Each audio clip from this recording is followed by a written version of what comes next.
تہیا کر لیا ہے، میں ضروری سمجھتا ہوں کہ آپ یعنی نور الدین زنگی غیر فوجی قیادت پر کڑی نظر رکھیں۔ امیر العلماء سے کہیں کہ وہ مساجد میں اور ہر جگہ اعلان کر دیں کہ سلطنت اسلامیہ کا صرف ایک خلیفہ ہے اور یہ بغداد کی خلافت ہے۔ ہر مسلمان پر اس واحد خلافت کی اطاعت فرض ہے، لیکن خطبے میں اور کسی مسجد میں خلیفہ کا نام نہ لیا جائے۔ عظیم نام صرف اللہ اور اس کے رسول صلی اللہ علیہ وآلہ وسلم کا ہے۔ یہ حکم بھی جاری کیا جائے کہ آئندہ جب خلیفہ یا کوئی حاکم کسی دورے یا معائنے کے لیے باہر نکلے گا تو اس کے محافظ دستے کے سوا کوئی جلوس اس کے ساتھ نہیں ہوگا اور لوگ راستے میں رک کر اور جھک جھک کر اسے سلام نہیں کریں گے۔ سلطان ایوبی نے سب سے اہم بات یہ لکھی کہ شیعہ سنی تفرقہ بڑھتا جا رہا ہے۔ فاطمی خلافت کی معزولی نے اس تفرقے میں اضافہ کر دیا ہے۔ یہ تفریق ختم ہونی چاہیے۔ بے شک خلافت اور حکومت سنی ہے، لیکن کسی سنی حاکم یا اہلکار کو یہ حق حاصل نہیں کہ وہ شیعوں کو اپنا غلام سمجھے۔ حکومت اور فوج میں شیعوں کو پوری نمائندگی دی جائے۔ اس قسم کی کچھ اور بھی انقلابی تجاویز تھیں جو سلطان ایوبی نے نور الدین زنگی کو بھیجی۔ مورخین اس پر متفق ہیں کہ زنگی نے ان پر فوری طور پر عمل کیا۔ اپنے ہاں بھی سلطان ایوبی نے شیعہ سنی تفرقہ پیار و محبت اور عقل و دانش سے مٹانا شروع کر دیا۔ کرک میں صلیبی سلطان ایوبی پر جوابی وار کرنے پر غور کر رہے تھے۔ ان کی مرکزی کمان نے قاصدوں کے ذریعے اپنی بکھری ہوئی فوج کو احکام بھیج دیے کہ مسلمانوں سے لڑنے کی کوشش نہ کریں بلکہ نکلنے کی ترکیب کریں تاکہ جوابی حملے کے لیے زیادہ سے زیادہ فوج بچ جائے۔ ان احکام کے ساتھ ہی انہوں نے 40 جانبازوں کا ایک گروہ تیار کر لیا جسے مظلوم مسلمانوں کے بحروپ میں شوبک میں داخل ہونا اور لڑکیوں کو وہاں سے نکالنا تھا۔ صلیبی حکمرانوں نے اس خیال سے کہ سلطان ایوبی مصر سے غیر حاضر ہیں وہاں اپنے تخریب کاروں میں اضافہ کرنے کا بھی فیصلہ کر لیا۔ وہ سوڈانیوں اور فاطمیوں کو جلد از جلد متحرک کر کے قاہرہ پر قبضہ کرنا چاہتے تھے۔ شوبک اور کرک کے درمیانی علاقے میں بہت خون بہہ رہا تھا۔ وہ سارا علاقہ ہموار ریگستان نہیں تھا۔ کئی جگہوں پر مٹی اور ریتلی سیلوں کے ٹیلے تھے اور کہیں ریت کی گول گول ٹیکریاں تھیں جن میں کوئی داخل ہو جائے تو باہر نکلنے کا راستہ نہیں ملتا تھا۔ ایسے علاقوں میں صلیبی بھی مر رہے تھے اور سلطان ایوبی کے مجاہدین بھی۔ وہاں شوبک کے وہ عیسائی بھی مر رہے تھے جو مسلمانوں کے ڈر سے شہر سے کرک کی سمت بھاگ اٹھے تھے۔ فضا میں گدھوں کے غول اڑ رہے تھے، ان کے پیٹ انسانی گوشت سے بھرے ہوئے تھے۔ صحرائی درندے لاشوں کو چیر پھاڑ رہے تھے اور مار کا آرائی کا یہ عالم تھا جیسے افق سے افق تک انسان ایک دوسرے کا کشت و خون کر رہے ہوں۔ اس وسیع ریگزار میں کہیں کہیں نخلستان بھی تھے جہاں پانی مل جاتا تھا۔ تھکے ہارے انسان، زخمی انسان اور پیاس کے مارے ہوئے وہاں جا جا کر گرتے تھے۔ عماد ہاشم سلطان ایوبی کی فوج کے ایک چھوٹے سے دستے کا کمانڈر تھا۔ وہ شامی باشندہ تھا، اسی لیے وہ اپنا نام عماد شامی بتایا کرتا تھا۔ صلیبیوں کے خلاف جو جذبہ ہر مسلمان سپاہی کے دل میں تھا وہ عماد شامی میں بھی تھا، لیکن اس کے جذبے میں انتقام کا قہر اور غضب زیادہ تھا۔ اس کے متعلق سب جانتے تھے کہ وہ یتیم ہے اور اس کا سگا عزیز رشتہ دار کوئی نہیں، لیکن اسے یہ یقین نہیں تھا کہ وہ یتیم ہے یا نہیں، کیونکہ اس کا باپ اس کی آنکھوں کے سامنے مرا نہیں تھا۔ وہ 13-14 سال کی عمر میں گھر سے بھاگا تھا۔ اس وقت اس کا گھر شوبک میں تھا۔ اسے اچھی طرح یاد تھا کہ اس کے بچپن میں شوبک پر صلیبیوں کا قبضہ ہوا تھا اور انہوں نے مسلمانوں کا کشت و خون شروع کر دیا تھا۔ اس کا بچپن صلیبیوں کی دہشت میں گزرا تھا۔ اس نے مسلمان جنگی قیدی بھی دیکھے تھے جنہیں مار مار کر لایا جا رہا تھا، اور اس کے سامنے 2 قیدیوں کے سر کاٹ دیے گئے تھے کیونکہ وہ زخموں کی وجہ سے چل نہیں سکتے تھے۔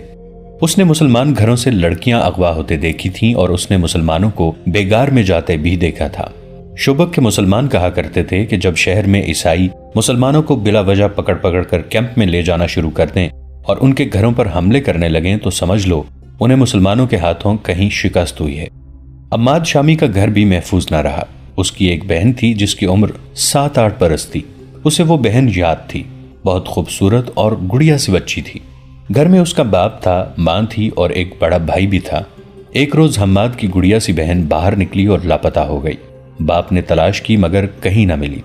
ایک مسلمان پڑوسی نے اسے بتایا کہ اسے عیسائی اٹھا کر لے گئے ہیں۔ باپ شہر کے حاکم کے پاس فریاد لے کر گیا۔ جو ہی اس نے بتایا کہ وہ مسلمان ہے، حاکم اس پر برس پڑا اور اس پر الزام عائد کیا کہ وہ حکمران قوم پر اتنا گھٹیا الزام تھوپ رہا ہے۔ گھر آ کر باپ اور عماد کے بڑے بھائی نے عیسائیوں کے خلاف شور شرابہ کیا۔ اس کا نتیجہ یہ ہوا کہ رات کو ان کے گھر پر حملہ ہوا۔ عماد نے اپنی ماں اور بڑے بھائی کو قتل ہوتے دیکھا اور وہ باہر بھاگ گیا۔ اور ایک مسلمان کے گھر جا چھپا۔ اس کے بعد وہ اپنے گھر نہیں گیا کیونکہ اس مسلمان نے ڈر سے اسے باہر نہ نکلنے دیا کہ عیسائی اسے بھی قتل کر دیں گے۔ تھوڑے دنوں بعد اس مسلمان نے اسے ایک اور آدمی کے حوالے کر دیا جو اسے چوری چھپے شہر سے باہر لے گیا۔ صبح کے وقت وہ ایک قافلے کے ساتھ جا رہا تھا۔ بہت دنوں کی مسافت کے بعد وہ شام پہنچا۔ وہاں اسے ایک امیر کبیر تاجر کے گھر نوکری مل گئی۔ اب اس کی یہی زندگی تھی کہ نوکری کرے اور زندہ رہے۔ وہ ذہنی طور پر بالغ اور بیدار ہو گیا۔ یہ انتقام کا جذبہ تھا۔ اس جذبے کے زیر اثر اسے فوجی اچھے لگتے تھے۔ اس نے تاجر کی نوکری چھوڑ کر کسی فوجی حاکم کے گھر نوکری کر لی۔ عماد نے اسے بتایا کہ اس پر کیا بیتی ہے اور یہ بھی بتایا کہ وہ فوج میں بھرتی ہونا چاہتا ہے۔ اس حاکم نے اس کی پرورش کی اور 16 سال کی عمر میں اسے شام کی فوج میں بھرتی کرا دیا۔ وہ انتقام کے لیے بےتاب تھا۔ اسے 3-4 معرکوں میں شریک ہونے کا موقع ملا جس میں اس کے جوہر سامنے آ گئے۔ 11-12 سال کے بعد اسے فوج کے ساتھ مصر روانہ کر دیا گیا جو نور الدین زنگی نے سلطان ایوبی کی مدد کے لیے بھیجی تھی۔ 2 سال مصر میں گزر گئے۔ پھر خدا نے اس کی یہ مراد بھی پوری کی کہ وہ شوبک پر حملہ کرنے والی فوج کے ساتھ گیا، لیکن اسے اس فوج میں رکھا گیا جسے ریگزار میں صلیبیوں کی فوج پر حملے کرنے تھے۔ وہاں وہ صلیبیوں کے لیے قہر بنا ہوا تھا۔ اس کا چھاپا مار سوار دستہ مشہور ہو گیا تھا۔ عماد شامی اپنے سواروں کو ساتھ لیے صحرا میں صلیبیوں کی مشک لیتا پھرتا اور بھیڑیوں اور چیتوں کی طرح ان پر جھپٹتا تھا، مگر اس کے سینے میں جو آگ لگی ہوئی تھی وہ سرد نہیں ہوئی تھی۔ 1 ماہ بعد اس کے دستے میں کل 4 سوار رہ گئے تھے، باقی سب شہید ہو گئے۔ ایک رات اس نے 4 سواروں سے صلیبیوں کے کم و بیش 50 افراد کے دستے پر حملہ کر دیا۔ وہ سارا دن چھپ چھپ کر اس کا پیچھا کرتا رہتا تھا۔ دن کے وقت وہ 4 سپاہیوں سے 50 سپاہیوں پر حملہ نہیں کر سکتا تھا۔ ان کے تعاقب میں وہ بہت دور نکل گیا۔ رات کو صلیبی رک گئے اور انہوں نے پڑاؤ کیا، لیکن بہت سے سنتری بیدار رکھے۔ عماد نے آدھی رات کے وقت گھوڑوں کو ایڑ لگائی اور سوئے ہوئے صلیبیوں کے درمیان سے اس طرح گزرا کہ برچھی سے دائیں بائیں وار کرتا گیا۔ اس کے چاروں جانبازوں کا بھی یہی انداز تھا۔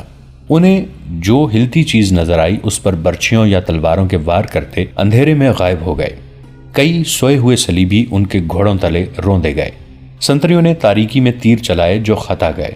آگے جا کر حماد نے اپنے جانباز سواروں کو روکا اور انہیں وہاں سے آہستہ آہستہ پیچھے لایا۔ اس نے یہ بھی نہ سوچا کہ دشمن بیدار ہو چکا ہے۔ وہ گھڑ سواروں کو پھر قریب لے گیا اور ایڑ لگانے کا حکم دے دیا۔ اندھیرے میں اسے سائے سے گھومتے پھرتے نظر آ رہے تھے۔ 5 گھوڑے سرپٹ دوڑتے ان کے درمیان سے گزرے، مگر اب وہ دشمن پر وار کر کے آگے گئے تو وہ 5 کی بجائے 3 تھے۔ 2 کو صلیبی تیر اندازوں نے گرا لیا تھا۔ عماد کا خون اور زیادہ جوش میں آ گیا۔ اس نے اپنے مجاہدوں سے کہا، ابھی انتقام لیں گے۔ یہ اس کی حماقت تھی۔ اس نے اپنے دونوں مجاہدوں کو موڑا اور صلیبیوں کے قریب آہستہ آہستہ آ کر حملے کا حکم دے دیا۔ اب تو گھوڑے بھی تھک گئے تھے اور دشمن پوری طرح بیدار ہو گیا تھا۔ اس حملے کا نتیجہ یہ ہوا کہ عماد اکیلا رہ گیا۔ اب کہ وہ دشمنوں میں سے نکلا تو اس کے ساتھ اپنے 2 ساتھیوں کی بجائے 2 صلیبی تھے جو اس کا تعاقب کر رہے تھے۔ اندھیرے میں اس نے انہیں ان کی للکار سے پہچانا، ورنہ وہ انہیں اپنے ساتھی سمجھ رہا تھا۔ وہ اس کے سر پر پہنچ گئے۔ انہوں نے اس پر تلواروں سے حملہ کیا۔ اس کے پاس لمبی برچھی تھی۔ دوڑتے گھوڑے سے اس نے دونوں کا مقابلہ کیا۔ گھوڑا گھما گھما کر آمنے سامنے آ کر مارکا لڑا۔ لڑائی خاصی لمبی ہو گئی اور وہ دور ہٹتے چلے گئے۔ آخر عماد نے دونوں صلیبیوں کو مار لیا اور دونوں کے گھوڑے شوبک بھیجنے کے لیے پکڑ لیے۔ ان کی تلواریں بھی لے لی، مگر اسے یہ خیال نہ رہا کہ کہاں تک جا پہنچنا ہے۔ اس نے گھوڑے کو اور اپنے آپ کو آرام دینے کے لیے ایک جگہ قیام کیا، لیکن وہ سونے سے ڈرتا تھا کیونکہ کسی بھی وقت اور کہیں بھی وہ دشمن کے نرغے میں آ سکتا تھا۔ اس نے رات جاگتے گزار دی۔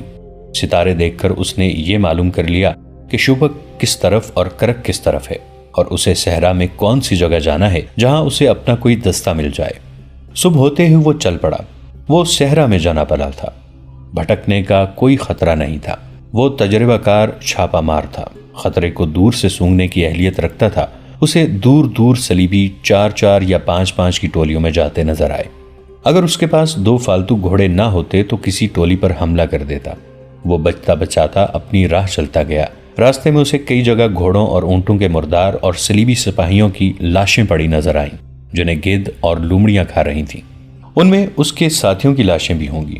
وہ چلتا گیا اور سورج افق پر چلا گیا۔ آگے ٹیلوں کا علاقہ آ گیا۔